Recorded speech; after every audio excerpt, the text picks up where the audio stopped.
ګرانو کتونکو سلامونه. امید ساتم چې ټیک ټاک په الله خوشحاله او آباد ساته. خو لر دی خو بر دی، څومره پښتانه دي او پاکستانیان دي او په خاصه توګه مسافر دي، هغوی ته په دلو سلامونه.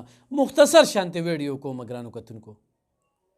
یوه خورکې ده، محنت کوي، د خپلو بچو سهاره جوړیږي او هغه په یوټیوب باندې د کوکینګ ویډیو شیر کوي. د چینل نوم دی کوکینګ وید شیربانو. کوکینګ وید او بیا شیر SHER کنه، شیر به بیل او سپیس دی پکې او بیا بانو. هغه وایي چې یاره دا چینل چې کوم دی دا زما د بچو د تعلیم، د کور د کرایه او زما اخراجات ترسره کړي. د هغې دپاره هغه کوشش کوي، کله یو کچن کې کله د بل کچن کې، خو بس ویډیو ځان له جوړوي او دې ته اپلوډ کوي.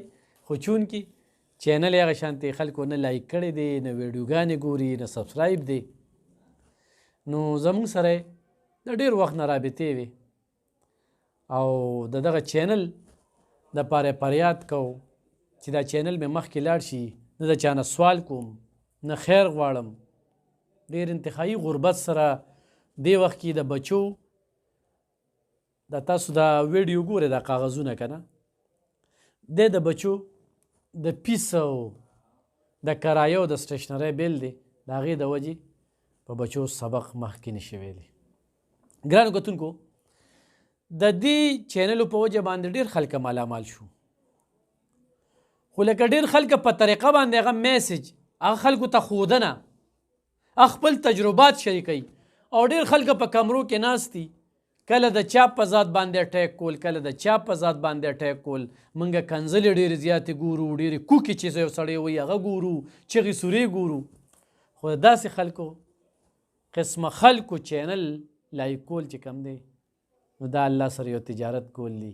ستاسو په یو لایک په یو سبسکرایب چې کم دی، نو هغې ته پیدا رسوي. په خپله خولې م وایي راځئ چې د دې دا ویډیو دا خبرې وورو او دې خبرو نو معلومه شي چې کوم علاقې سره تعلق هم لري. बिस्मिल्लाहिर्रहमानिर्रहीम अस्सलाम वालेकुम. ما ویډیو نه جوړوله، خو نن ما ډیره د مجبورۍ نه ویډیو جوړه کړې ده چې زما حالات ډیر خراب دي. زما په یوټیوب باندې زما ټول پښتنو خویندو وروڼو دغه ریکویسټ دی چې زما پر یوټیوب باندې چینل دی کوکینګ وید شیربانو، تاسو دا لایک کوئ، شیر یې کوئ، واچ ټایم یې پوره کوئ چې زما لږ سپورټ وشي. ډیره د مجبورۍ نه راغلی یم، کنې ما داسې ویډیو نه جوړوله، خو بس مجبوره شوم نو ځکه رالم. او ستاسو د ټول نه زما دغه ریکویسټ ده، ستاسو نه هېڅ هم نه غواړم. چې چېرته هم اوسېږئ الله م خوشحاله ساته، آباد وساته، الله م عزتونه وساته. زما ستاسو نه دغه ریکویسټ دی چې تاسو زما دا ویډیو لایک کوئ، شیر کوئ، سبسکرایب کوئ، واچ ټایم یې پوره کوئ چې زما دا چینل مخې ته لاړ شي. او زه ډېره مجبوره یم، ځکه ما دا ویډیو وکړه، د مجبورۍ نه مې وکړه، ډېره عاجزه یم، ضرورتمند یم. زما ستاسو نه دغه ریکویسټ دی. نو کوکینګ وید شیربانو، د شیربانو سره کوکینګ په کومه طریقه باندې دا کوکینګ کوي، څونه خواري ور سره کوي، دا په دې چینل کې تاسو کتی شي. دا چینل د سره ضرور لایک کې، سبسکرایب کې، د خیر ښېګړې دپاره.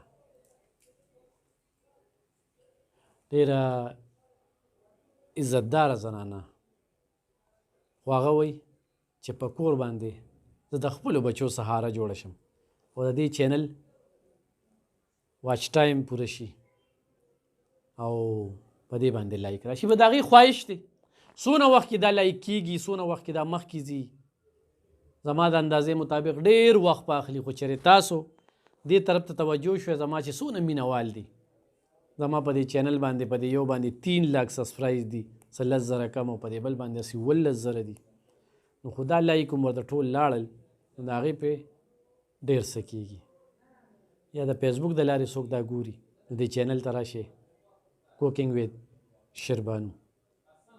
زموږ خو دغه کار دی ګرانو کتونکو، غریب له سهاره ورکول، د غریب ویډیو تاسو ته وړاندې کول. تاسو بیا د هغوی سره کومک او مرسته کوئ. دې سره کومک او مرسته تاسو په لایک او په سبسکرایب وکړئ. ضرور یې ملاتړ جوړ شي. هغه ویډیوګانې موږ لایک کوو، هغه موږ ګورو. نو د دې دا کوکینګ دا ویډیو په خاصه توګه زنانه وګورئ چې په کومه طریقه دا کوکینګ سره خواري کوي. او بیا په یو ماشوم یې ځان ته موبایل نیولي او دغه سیسټم نو دا مې تاسو سره شریکو ضرور سره کوکینګ وید شیربانو.